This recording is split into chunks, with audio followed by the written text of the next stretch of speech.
Welcome to El Nido, Palawan! Be Vegetarian Escapades! Hello everyone! So welcome to my vlog. Alright, kilala nyo na rin siguro ako. Ako si Miss B Vegetarian Escapade.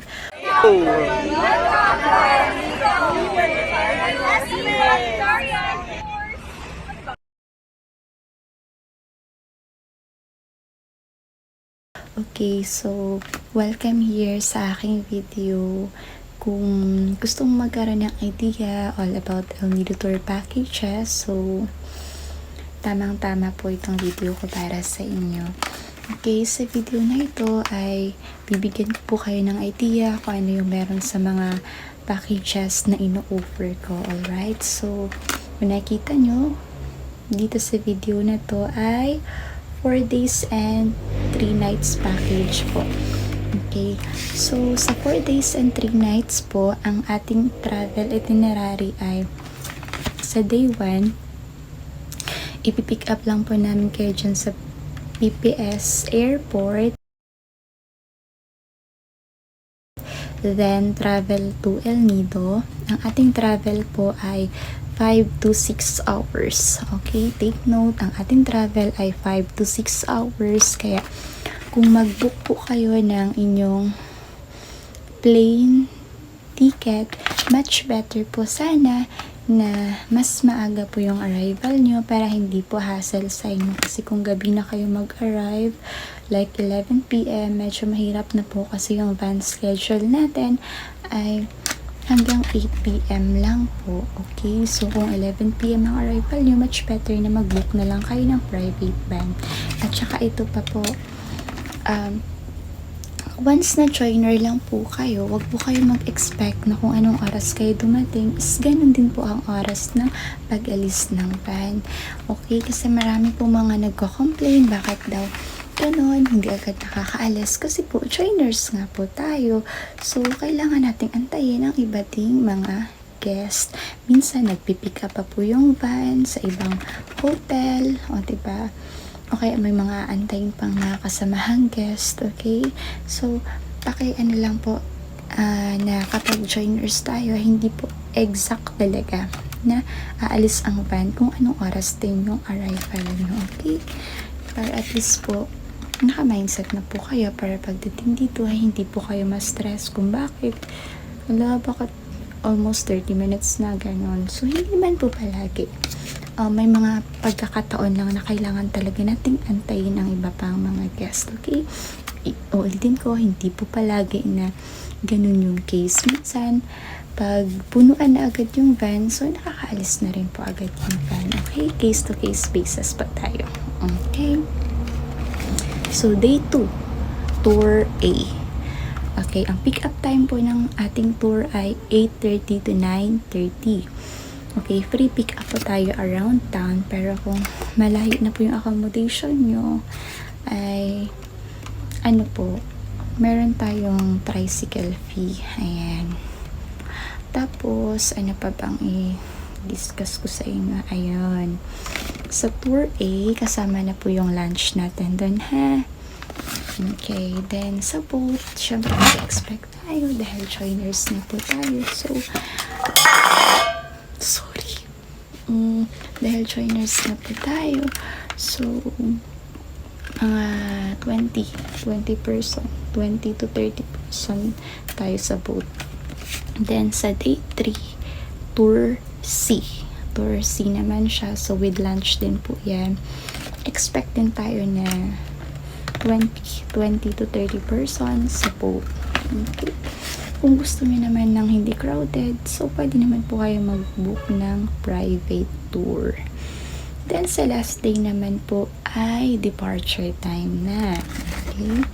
Ito po ang suggestion ko sa inyo. Wag po kayong mag-book ng plane ticket na ang flight nyo ay alanganing oras, ha? Kasi nga po, 'di ba, ngayon ito na sinasabi ko na sa inyo, yung travel time natin ay 5 to 6 hours. So, kung sa last day nyo, kung sa last day nyo ay ang inyong flight ay mga 1 PM, 2 p.m. So, parang hassle yun, diba? Hindi lang parang, hassle talaga sa part nyo kasi sana sa last day nyo makarelax man lang kayo, magkaroon pa kayo ng mga extra activity. So, hindi nila magagawa yun kasi nga iniisip nyo, baka mamaya malate kami sa flight. So, kailangan na mag-travel Puerto Princesa, 2 hours advance 2 hours, sapat na sa airport na kami. Okay, diba? So, kung hindi pa kayo nakabook ng ticket ngayon, please lang, ang advice ko, yung i-book nyo na mga, yung mga departure flight mo ay mga 8 p.m., 9 p.m., 10 p.m., 11 p.m. para sulit ang last day nyo. Okay? Sa last day nyo, guys, ito yung ma-advise ko sa inyo na activity. Pwede kayo mag-canopy walk. Perfect talaga si canopy.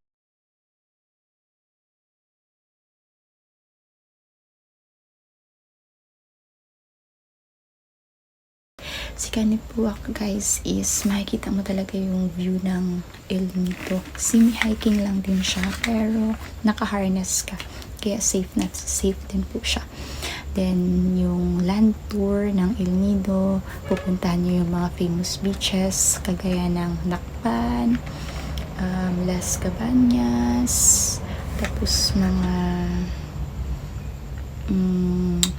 falls, mga ganun. Basta kung mag-book kayo sa akin, i-guide ko naman kayo dyan.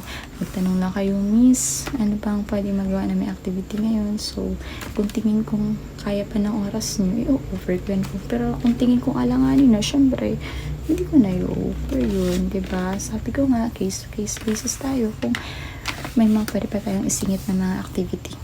Okay? So, dito na tayo sa presyo. Alright.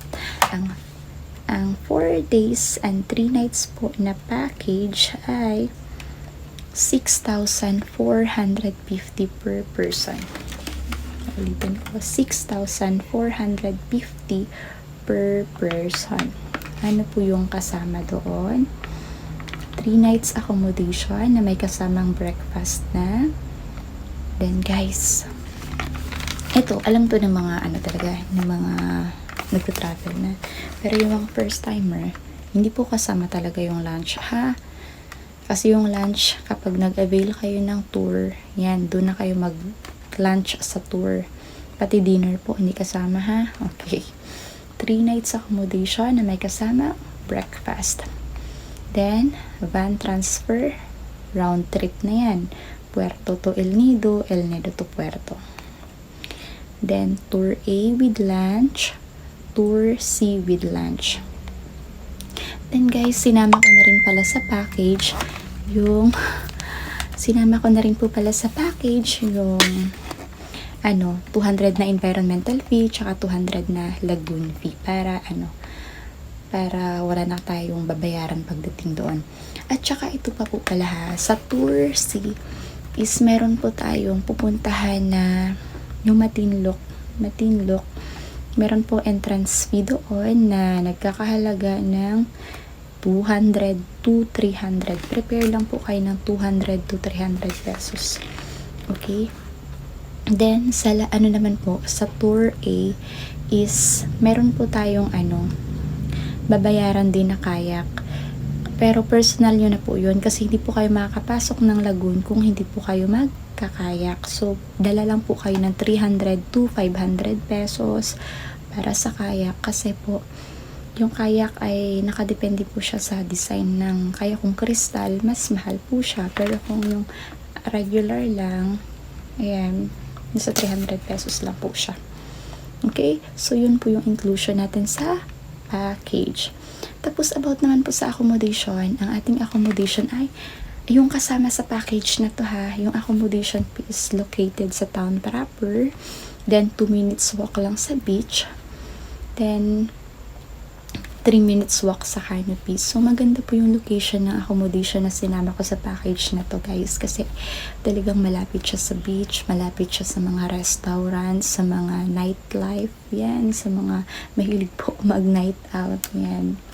Perfecto yung location ng accommodation. So, after this video, ipapakita ko rin po sa inyo yung picture ng accommodation at saka yung mga mga kasama sa Tour A at saka sa Tour C. Alright, I hope guys na itong video ko na to ay nakatulong din sa inyo upang magkaroon kayo ng idea all about my packages. Okay. Again, this is Miss B, your travel consultant.